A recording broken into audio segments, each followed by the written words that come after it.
Avropa dövlətlərinin özü belə artıq Amerikaya o qədər də güvənmirlər.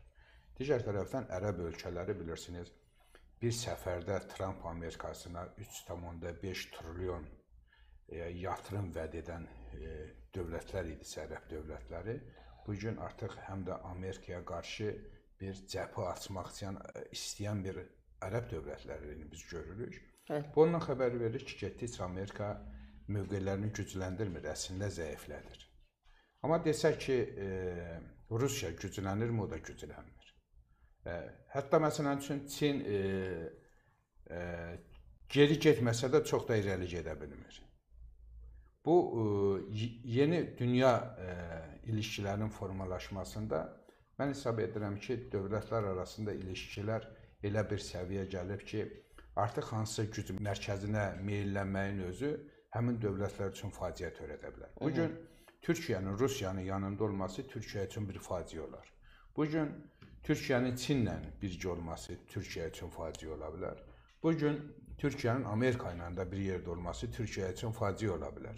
Ona görə hər bir dövlət öz yerində qalmalıdır və özünün ona yaxın olan dövlətlərlə daha sıx işbirliyi getməlidir. Təbii ki, buna da o dövlətlər hələ psixoloji olaraq hazır deyirlər. Türk Dövlətləri Təşkilatında Türkiyə daha güclü olma şansı var. Belə bir ilişkilərin daha dərinləşməsində Azərbaycanın dışında digər Türk Cümhuriyyətləri o qədər də hazır deyil. Həm toplum hazır deyil millət olaraq əhalisi, həm də dövlət yapılanması onu hazırlıyor. Psixoloji baxımdan Rusiya-Çin baskısı və digər əlaqələr, Türkiyənin daha çox güclü olmasına inamsızlığın olması, tam mənada inana bilmirlər ki, Türkiyə Rusiya qədər güclüdürmü, Çin qədər güclüdürmü? Bunlara da bir deyək ki, inam yoxdur. Bu inamın da əsas səbəbi öz ölkələrində özlərinə olan güvəni zəif olmasından qaynaqlanır. Kimdənsə yapışmaq meylləri bunu ortaya qoyur. Bu baxımdan da artıq bir sıra dövlətlərdə ciddi düşünməlidirlər. Qərar verməyə məhkumdurlar. Özəlliklə diqqət edirsiniz, Azərbaycan xarici siyasətində çoxsaylı korrektlər edib. 2020-ci ildən öncəki Azərbaycanla indiki Azərbaycan arasında çox böyük fərqlər var. Yəni, digər tərəfdən 2020-ci ilə qədər Rusiya Azərbaycana nə qədər cazib və yaxın dövlət sayılırdısa, artıq görürsün nə qədər biz məsafə almışıq.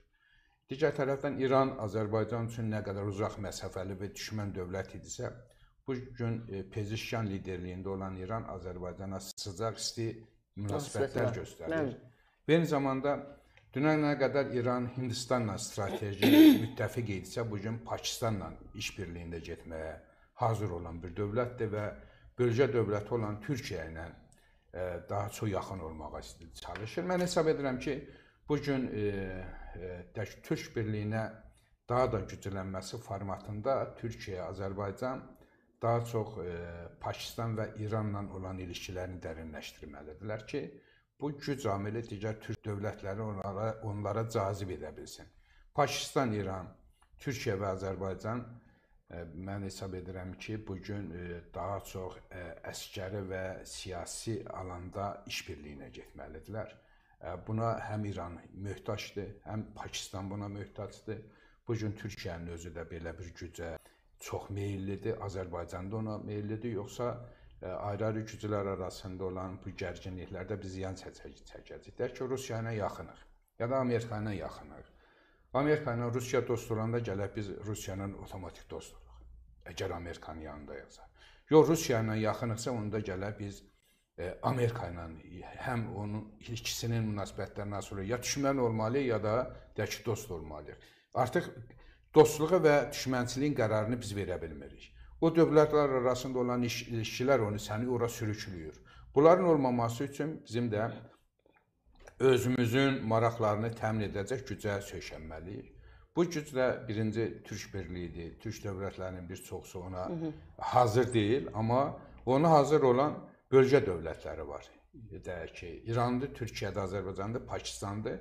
Mən hesab edirəm ki, bura Qatarda gələ bilər, ehtimallar çoxdur.